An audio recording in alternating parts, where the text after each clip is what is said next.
policy operation in India needs to be examined in detail. On the whole, fiscal policy and monetary policy, they go in tandem with each other, as we have already noted before.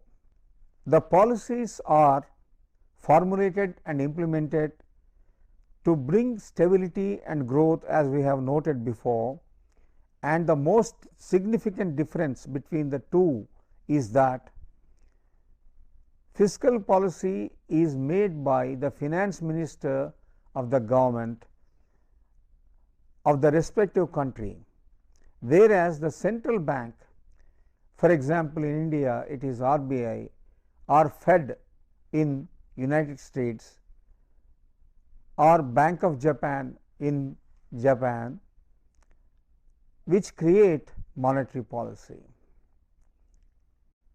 The policies are formulated and implemented to bring stability and growth, as we have noted before, and the most significant difference between the two is that fiscal policy is made by the finance minister of the government of the respective country, whereas the central bank, for example, in India it is RBI or Fed in United States or Bank of Japan in Japan, which create monetary policy.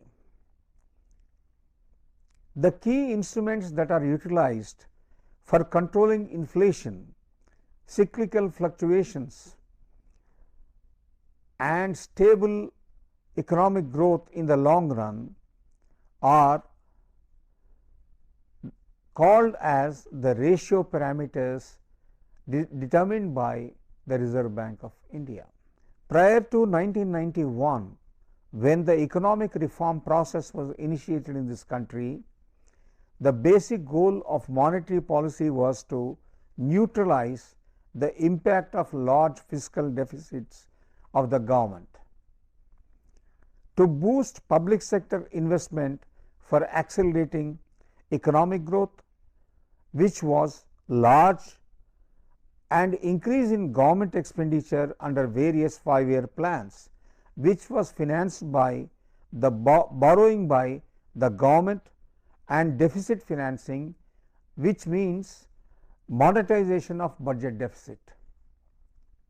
Now, coming back to the banking instruments that are being operational in our economy, we first start with cash reserve ratio or CRR. It is the ratio of deposits which the commercial banks need to keep with RBI under current account, and they do not earn any interest on that. Banks will not have access to this amount also, therefore, they cannot spend it or lend it to other borrowers from the bank. Banks can't lend, and therefore, they cannot actually banking operational measures which promote banking. CRR is not meant for that. Now, coming to statutory liquidity ratio or SLR, means it is the money commercial bank needs to deposit in the form of cash, gold or in government authorized securities, normally we call it bonds, with the RBI before providing credit to their own customers.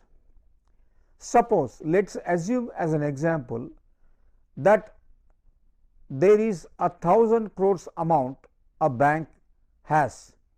From that, let us say cash reserve ratio is deposited with the RBI to the tune of something like 60 crores, and let us also assume that bank deposits with the RBI under SLR to the tune of 200 crores in the form of cash, gold and bonds. That means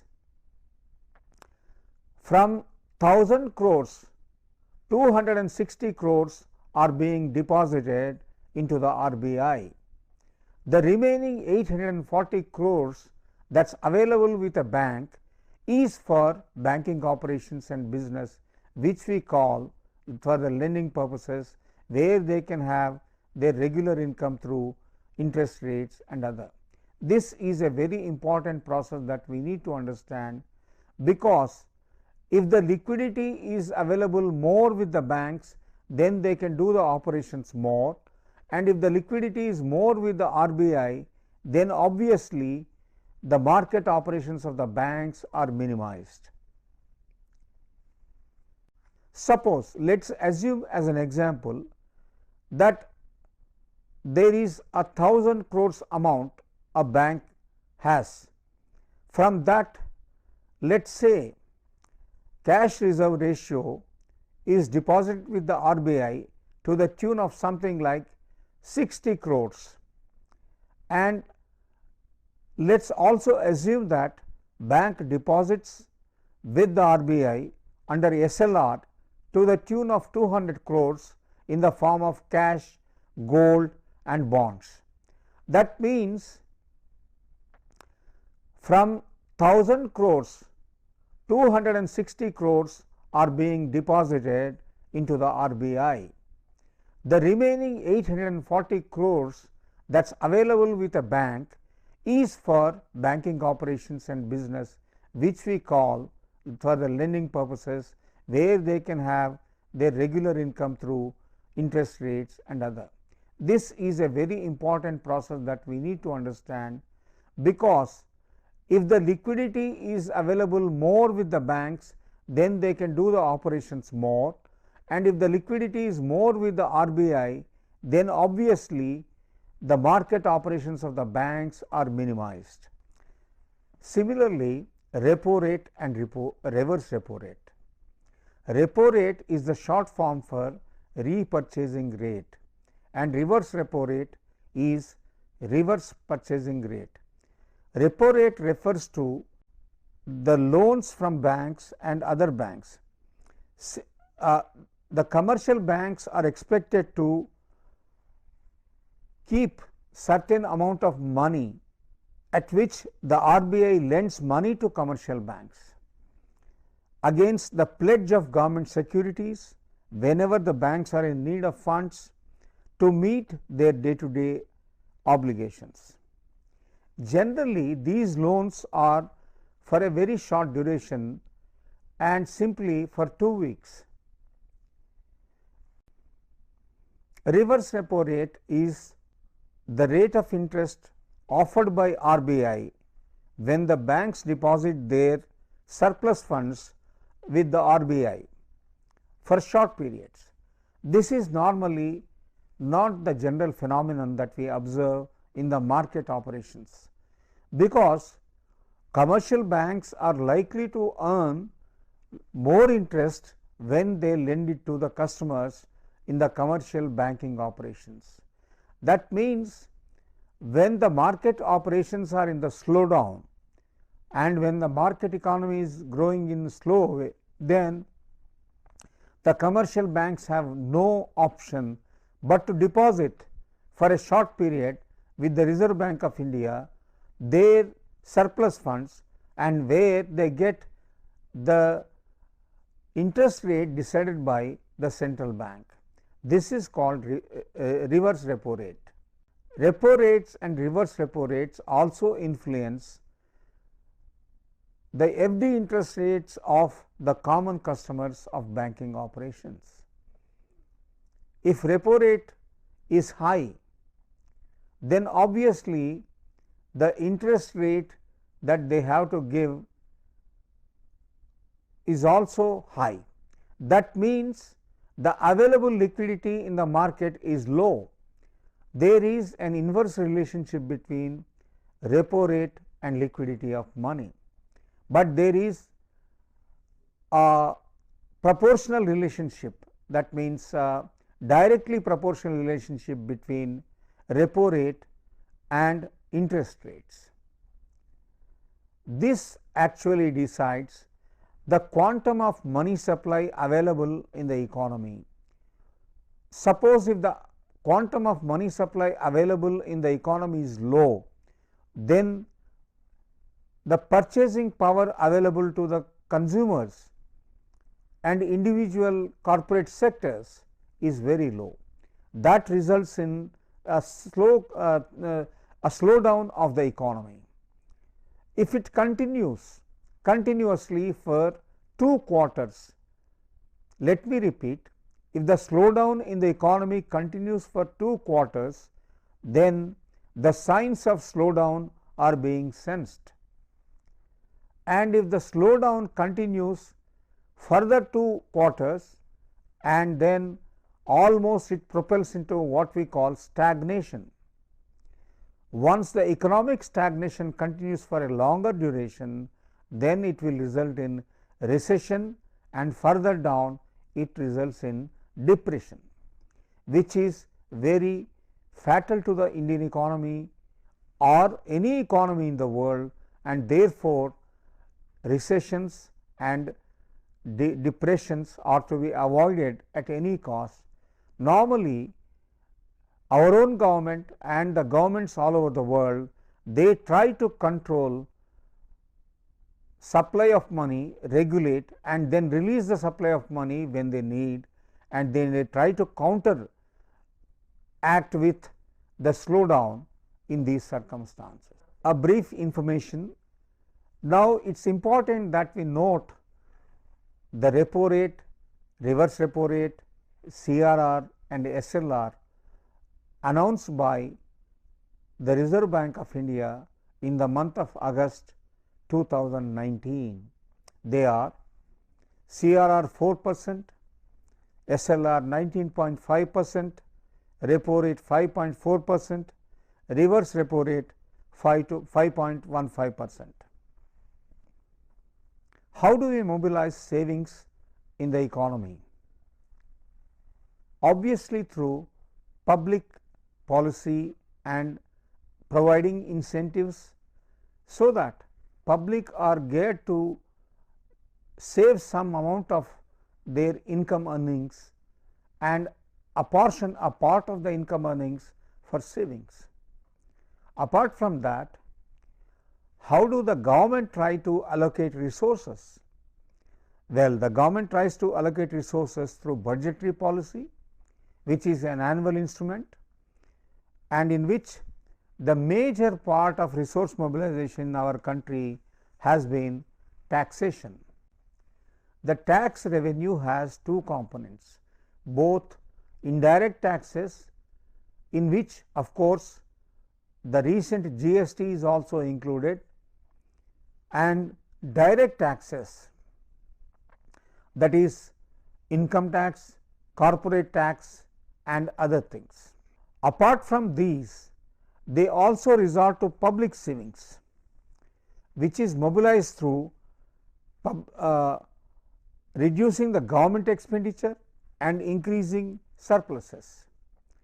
Government can issue bonds, which we may call that the government is trying to borrow from the public as some kind of income for a certain assured rate of return over long term, and that incentivizes the public to save with the government. Apart from that, we have effective fiscal measures. By giving tax benefits, the private savings can also be increased, and they can be mobilized by treasury bills, issuance of government bonds and loans from domestic and foreign parties, and by deficit financing. Normally, in the Western countries like USA and Canada, they have very low rates of interest, and in countries like us, that is India, the rate of interest is certainly a little more than the average rate of interest that is prevalent in the world, and that attracts some kind of foreign private capital flows into our country, which can garner some kind of capital accumulation or capital formation in the economy. Now, this helps in the basic objective of our economy, namely the reduction in income inequalities and wealth inequalities. So, fiscal policy a strong instrument to use to curtail the disparities in incomes among the various sections of the society. Another important policy which is very crucial for Indian economy is employment generation. The reduction in income inequality as important as generation of employment, which can create sustainable income earnings for the larger sections of the society in the long run. Any policy which cannot balance between these two processes cannot achieve the important goal of expansion smoothly with social justice. In India, we have been following deficit financing for a long period of time. Deficit financing, once proposed by John Maynard Keynes, is a panacea at the times of when the employment generation is very low levels. At the same time, government has to be careful. Deficit financing should not lead to inflationary pressures, because inflationary pressures and deficit financing are closely interlinked. So, in order to control that, the two main contours are being drawn by policy makers to see that the long run revenue generation through deficit financing goes in such a way that the outcomes and the income flows in the long run will automatically self liquidate deficit financing. To happen that, we have adopted different methods of reducing deficit in the balance of payments and to increase national income, and also to apply balanced regional development, so that the regional disparities will not create a political conflict in the society.